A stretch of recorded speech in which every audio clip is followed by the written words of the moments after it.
16-12-10-633 dari Prodi Sarjana Terapan Animasi Lingkungan. Baiklah, untuk memenuhi tugas mata kuliah klinik sanitasi, saya akan melakukan contoh penerapan pelayanan kesehatan di puskesmas pada pasien penderita penyakit ispa.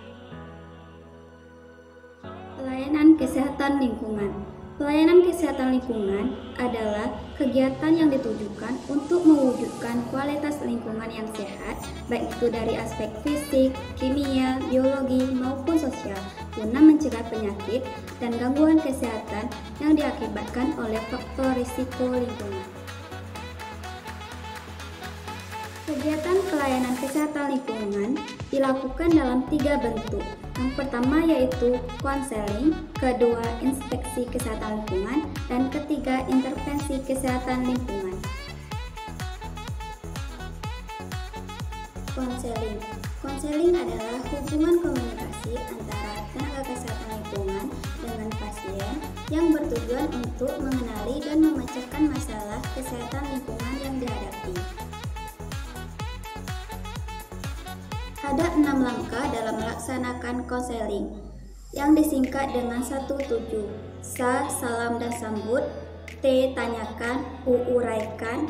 Tu, bantu. J, jelaskan. Dan U, ulangi. Berikut contoh penerapan pelayanan kesehatan lingkungan berupa konseling di puskesmas pada pasien penderita penyakit ispa.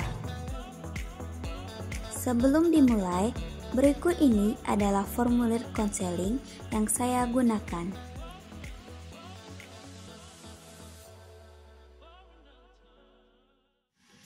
Assalamualaikum.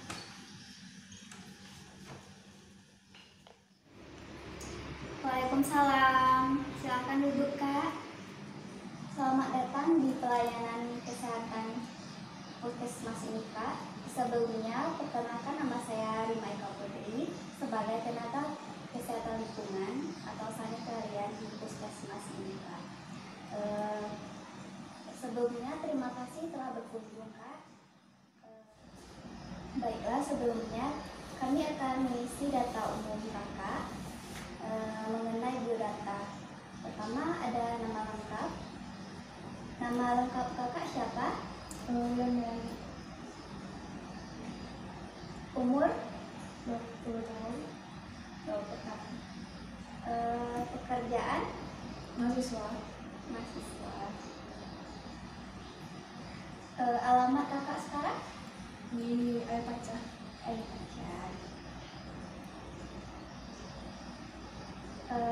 Sebelumnya Kakak ini didiagnosa oleh dokter menderita penyakit ispa. Berikut ada beberapa pertanyaan yang kami ajukan. Pertama, sebelumnya Kakak ini pernah mengalami penyakit ispa? Belum pernah. Belum pernah. Apakah Kakak tinggal di kosan atau tempat rumah keluarga? Di kosan. Di kosan. Apa saja gejala-gejala yang Kakak rasakan? Ada batuk, yang terus sesak napas tuh. Sesak napas juga ya, Kak. Berapa lama Kakak menderita batuk-batuk seperti ini, Kak? Semingguan malah, Kak. Semingguan. Ya. Kakak tinggal sendiri atau bersama keluarga? Sekarang sendiri ngekos. Sendiri ngekos. Ya. Jadi Kakak dalam keluarga itu Kakak sendiri yang penyakit ispa? Iya. Betul saya.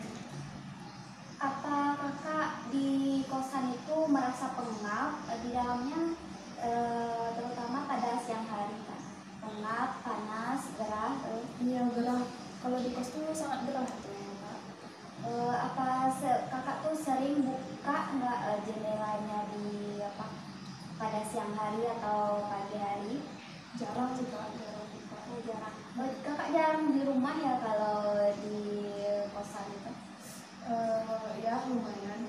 Kadang di kos, kadang enggak. Di rumah Kakak tuh terdapat ventilasi nggak kak? Seperti lubang hawa yang bisa masuk udara ke dalam rumah? Kayaknya ventilasinya dikit, cuma lewat jendelanya pun kecil gitu kak. Ketika kakak masak di rumah? Iya, masak. Kakak ketika masak tuh pintunya kakak buka atau enggak gitu kak? Biasanya saya tutup. Tutup. Jadi asapnya tuh di dalam rumah aja gitu kak? Iya. Baik kakak. Kalau kakak di rumah tuh kalau batu-batu buangnya di mana kak? Biasanya di WC aja. Di WC. Apakah setiap kali kakak batuk tuh menutup mulut atau tidak, atau memakai masker kak? Enggak untuk mulut. Saya biasa aja. Oh, jarang menutup mulut? Iya, biasa aja. Baiklah kak. Jadi gini kak, di pelayanan kesehatan ini kan kita untuk memecahkan masalah kesehatan lingkungan yang berkaitan dengan penyakit berbasis lingkungan, di mana yang saya tangkap dari pertanyaan-pertanyaan yang kami ajukan tadi, seperti kondisi rumah kakak atau kosan kakak itu kurangnya ventilasi dan perilaku hidup bersih kakak belum memadai, seperti kakak tadi buang batuknya tidak memakai masker, tidak menutup mulut, dan juga kakak tuh pada saat memasak itu kan udara asap yang kakak pas kakak masak tuh kakak tutup pintunya, jadi asap itu tidak bertukar dengan udara di luar kak. Saran kami kak, kakak bisa memperbaiki ventilasi kosan atau rumah kakak supaya nyaman juga kakak di dalamnya, dan juga kakak itu setiap pagi seharusnya kakak selalu membuka jendela agar ada pertukaran udara dari luar ke dalam kak. Selanjutnya memperbaiki lubang hawa ventilasi rumah kakak agar selalu dibuka setiap pagi. Dan perilaku kakak saat batuk itu sebaiknya kakak memakai masker dan menutup mulut, dan juga selalu mencuci tangan ya kak. Jadi harus jaga kebersihan ya. Iya. Baik kakak, itu saja saran dari kami kak. Bisa kakak ulangi lagi kak? Ya, saya mau ulangi. Jadi tadi saya harus memperbaiki ventilasi rumah, ventilasi kos saya. Saat memasak jangan ditutup pintunya tapi dibuka. Setiap pagi harus dibuka agar udara dari luar masuk ke dalam tubuh kita. Terus saat batuk mulutnya ditutup dan menggunakan masker. Kita selalu menjaga kebersihan tangan dengan mencuci tangan. Baik kak. Itu saja saran dari kami kak. Dan untuk melakukan tindak lanjut, kami akan melakukan inspeksi atau tinjauan langsung ke kosan atau ke rumah kakak. Apakah kakak bersedia kami laksanakan kak? Iya, bersedia. Sebaiknya itu 1 kali 24 jam setelah dilakukan konseling ini kak. Apa besok sekitar jam 10 kami bisa pergi ke rumah kakak? Bisa kak. Baik. Terima kasih sekali lagi kak sudah berkunjung di pelayanan kesehatan kami, dan sampai jumpa besok, dan semoga cepat sembuh ya kak. Terima kasih kak.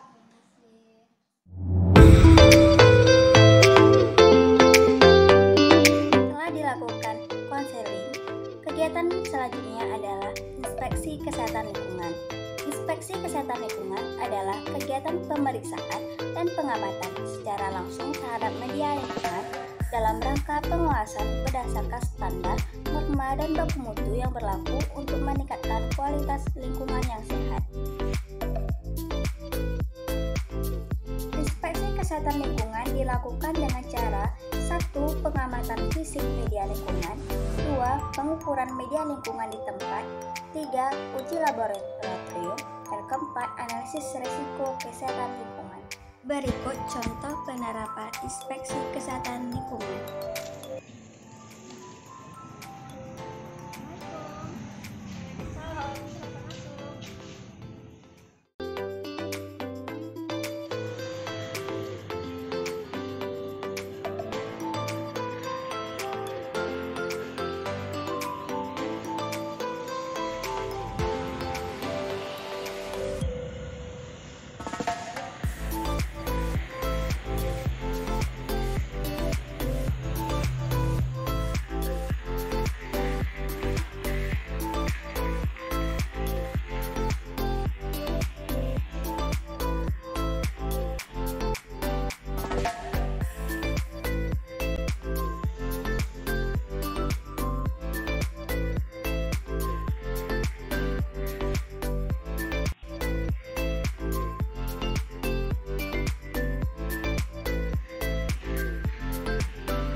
Ketiga, uji laboratorium. Setelah dilakukan pengukuran media lingkungan di tempat, apabila perlu dilakukan penegasan lebih lanjut, maka dilakukan uji laboratorium.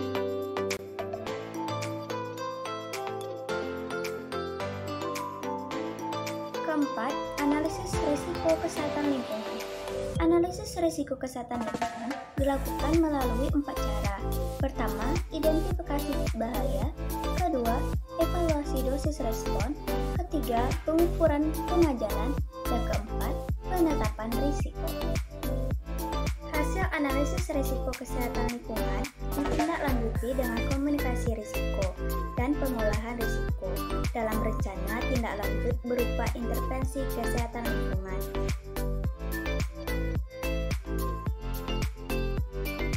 Hasil kunjungan inspeksi kesehatan lingkungan yaitu 1. Tingkat hunian rumah tidak padat atau sudah memenuhi syarat, di mana luas kamar penderita lebih dari 8 meter kuadrat per jiwa. Kedua, ventilasi rumah atau dapur tidak memenuhi syarat karena ventilasi sangat minim dan sulit untuk dibuka.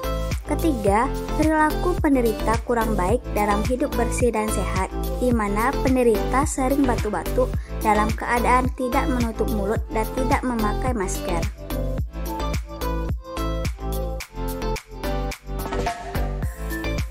Kesimpulan hasil kunjungan. Berdasarkan hasil observasi yang dilakukan, disimpulkan penyebab kasus adalah A. Lingkungan, yaitu ventilasi rumah atau dapur tidak memenuhi syarat karena ventilasi sangat minim dan sulit untuk dibuka. B.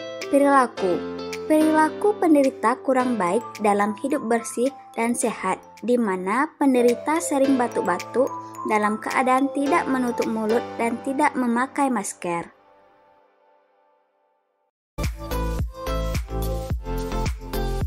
Saran dan tindak lanjut. Pertama, saran kepada pasien atau klien atau keluarga, yaitu memperbaiki lubang penghawaan atau ventilasi. Selalu membuka pintu atau jendela pada pagi hari dan menambah ventilasi buatan, serta meningkatkan perilaku hidup bersih dan sehat yang bertujuan untuk mencegah terjadinya kembali penyakit yang disebabkan oleh faktor risiko lingkungan. Kedua, tindak lanjut program yang bisa dilakukan petugas, yaitu melakukan intervensi kesehatan lingkungan.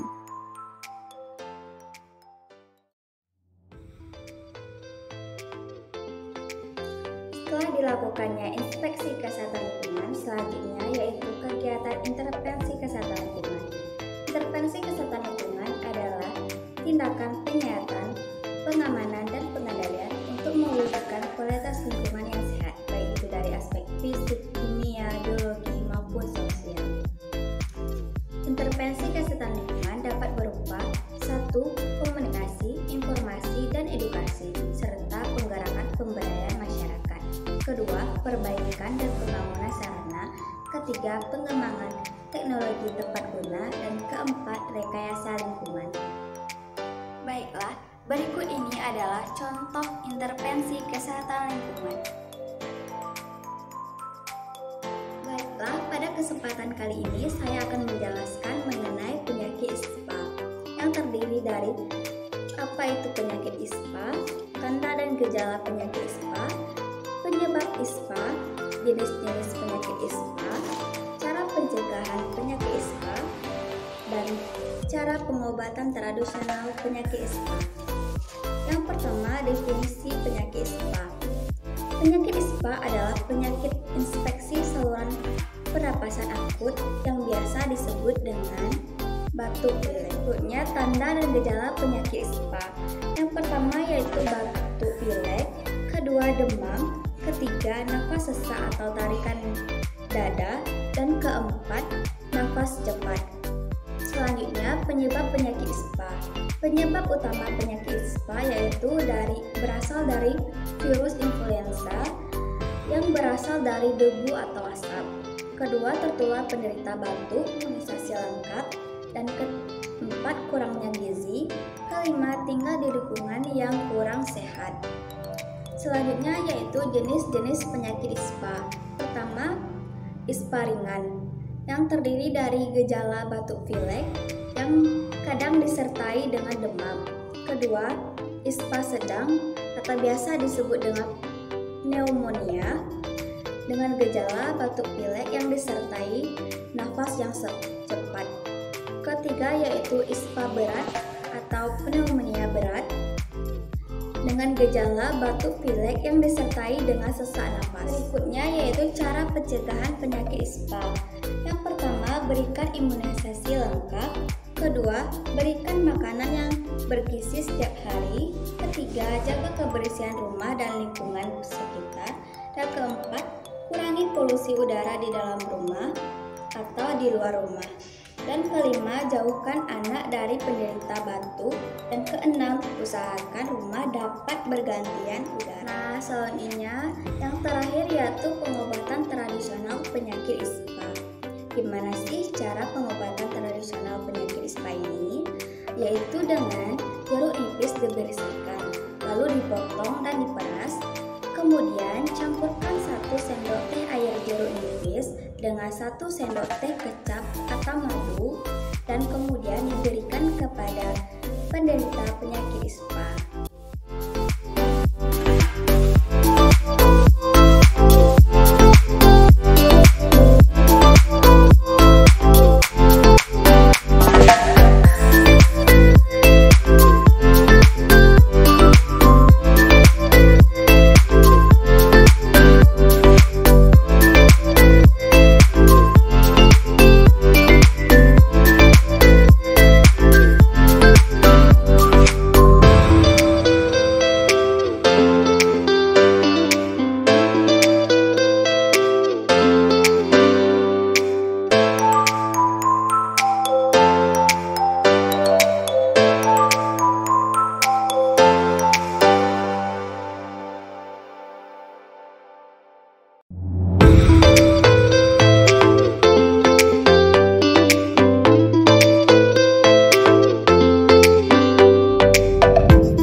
edukasi tentang penyakit ISPA, kedua pembuatan jendela, ketiga pembuatan ventilasi, keempat pemasangan AC atau menggunakan kipas angin, yang kelima meletakkan tanaman karet untuk mengurangi pencemaran udara atau polusi udara di dalam ruangan rumah.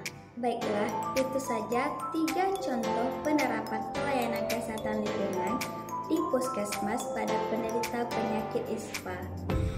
Terima kasih. Wassalamualaikum warahmatullahi wabarakatuh.